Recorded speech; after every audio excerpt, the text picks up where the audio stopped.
Фёдор Достоевский. Кылмыш жана жаза. Романдын кыскартылган варианты. Китеп Тең мүмкүнчүлүктөр социалдык борборунун студиясында жазылып даярдалды. Окуган Умсунай Өсөрова. Бишкек 2024. Түнөргөн жигит. Июль айы. Петербург. Күн ысып, үп болуп, жел беткен, жел жок. Жаш жигит кечке жуук өзү турган чакан бөлмөсүнөн эч кимге көрүнбөй чыкты да көпүрөнү көздөй жөнөдү. Ооба, ал күн сайын ушинтип корко турган. Бүгүн да үйдүн кожоюну менен кез келип калбайын, анын суроо толгон көздөрүнө илинбесем экен деп коркуп, кудум үйдөн качып бараткандай шыпылдай басып жөнөдү.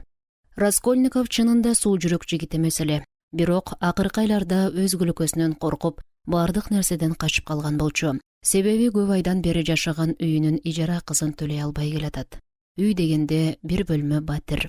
Сабак берип, эптеп нан таап жешүле. Ментип сабактары да азайып кеткен. Апасы болсо кантсин, ал шорду эне оолуна акча жөнөтө албай бушайман. Раскольниковдун эңсегени адвокат болуп, апасы менен карындашына байгерлик турмуш тартуулоо эле. Ойлогон ойду кыстаган турмуш жеңип, жакырлыктын кесепетинен окуусун да таштаган болчу. Акыркы күндөрү жеген тамагынын акысын да төлөй албай, кокосунан карызга баткан. Үйдөн чыгып жатканда жан кишиге көрүнүп калбайын деп далбастаганы да жөн жерден эмес эле. Бүгүн абдан начар кийинип чыккан. Ал тургай кайырчылар да көчүдө минтип жүрбөйт. Раскольников негизи бою узун, сулуу чумак жигит эле. Капкара көздөрү жана чымыр денеси кишилердин көңүлүн буруп турчу.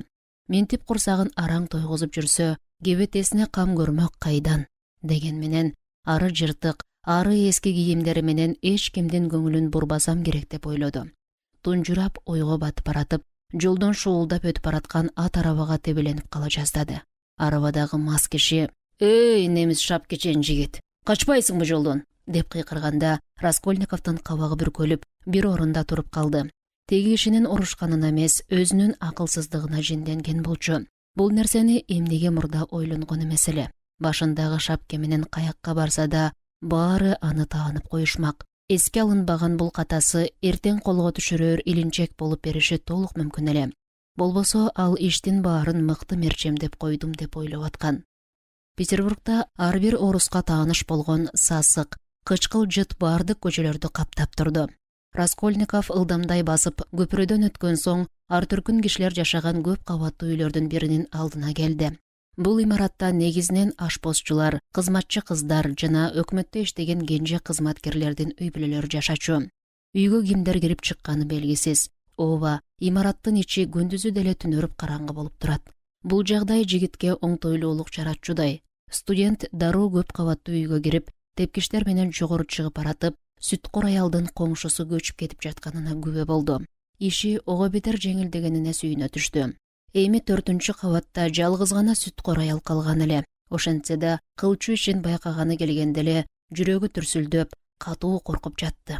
Сүткор аялдын коңгуроосун какканда шыңгыраган үнү ого бетер эсин чыгарып, шаштысын алды. Бул шыңгыраган үндө аны колго түшүрүп койчу илинчек болушу ыктымал эле. Раскольников мурдада акчасыз калган күнү дал ушул жерге келип, шакегин күрөөгө коюп, акча алган эле. Эми болсо минтип, ары акча алуу үчүн ары кийинки кылчу ишин мерчемдемекке бул жакка келип отурат.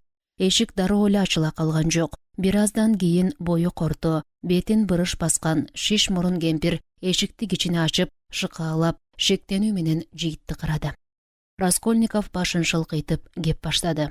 «Мен Раскольников, бир канча ай мурда да келген элем. Университетте окуйм, студентмин. Неме, кайра эле ошол иш менен келдим», деди. Аял тигинден көзүн албай тикирейип: «Эстедим», деди. «Ооба, келгенсиң, кир», деп үйүнө киргизди. Раскольников геран гүлдөрүнүн жыты буркураган, эски буюм тайымдарга толгон кичинекей бөлмөнү сыдырып карай баштады. Бул маалда теги кемпир да андан көзүн албай карап турган эле. Кекээрлүү добуш менен: «Мурда берген акчанын убактысы бүттү. Убагында төлөбөгөнүң үчүн мага таштаган нерселериңди сатам. Бул жолкусунда эмне алып келдиң?» деп сурады. Чөнтөгүнөн күмүш саат сууруп чыккан Раскольников: «Мынакей, суранам, бир аз сабыр кылып күтө туруңуз. Карызымды үстүнө үстүк кошуп төлөп берип кутулам», деди. Улгайган кемпир: «Кааласам сабыр кылам, кааласам дароо сатып жиберем. Ал менин ишим. Анын үстүнө бул саатың эч нерсеге арзыбайт. Сен дайым эле ушундай арзыбаган нерселерди көтөрүп келесиң. Саатка болгону 1,5 рубль гана бере алам. Раскольников жалбырап кирди. Суранам, урматтуу Ивановна, бул саат атамдан калган мурас болчу. Жок дегенде 4 рубль берсеңиз эп болбойт беле? Кемпир саатты кайра өзүнө сунду. Булуур жери 1,5 рубль. Жигит ачууланып сыртка чыгып кеткиси келди. Бирок алдыдагы ишин эстей коюп аргасыздан мен макулмун. Акчаны бериңиз, деди.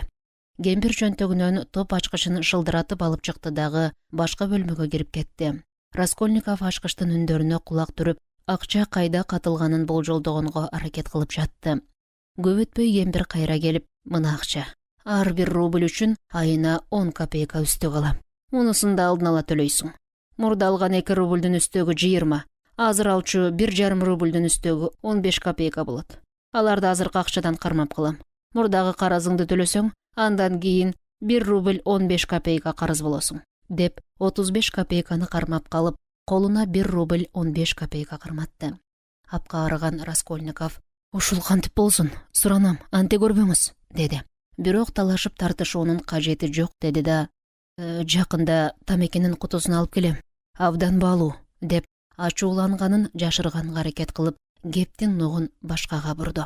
Кемпир: "Сен адегенди алып келчи. Калганын ошондо сүйлөшөбүз", деди. Раскольников чыгып баратып: "Сиздин сиңдиңиз барбы? Үйдө дайыма жалгыз жашайсызбы?" деп сурады. Теги кемпирдин кабыгы бүркөлө түштү. "Эмнеге сурап жатасың? Сиңдим менен сенин ишиң канча?" Раскольников: "Ачууланбаңыз, жөн гана сурадым. Жакшы калыңыз", деп ылдамдай басып, үйдүн босогосун аттады дагы тепкичтерди аттап-буттап көчөгө чыкты. Сыртка чыккан кезде баягы коркуусу кайра башталып, өзүн жаман сезип, жийиркенип баштады. Өзүн өзү: "Мындай болбойт. Бул ишти кантип кылам? Жүрөгүм мындай ойду кантип көтөрүп жүрөт?" деп сүйлөнүп баштады. Кудум мас кишидей теңселе басып баратты. Көп өтпөй ичимдик ичкен жайдын алдына келип токтоду. Ичимдиктен жийиркенген жана өмүрү ал жакка кирип көрбөгөн Раскольников бүгүн негедир ичкиси келип турду. Эч ойлонбой ичке кирди дагы караңгы, сасыган бир бурчуна отурду. Ичсем жеңилдеп каламбы деп ойлонду, бирок ал жеңилдөөсү убактылуу гана болмок. Себеби ичиндеги жан дүйнөсү ооруп турган эле. Тфу, эмне деп атам мен? Коркотурчу эмне бар? Көп болсо Петербургтан бир микробду тазалайм, деп сүйлөндү.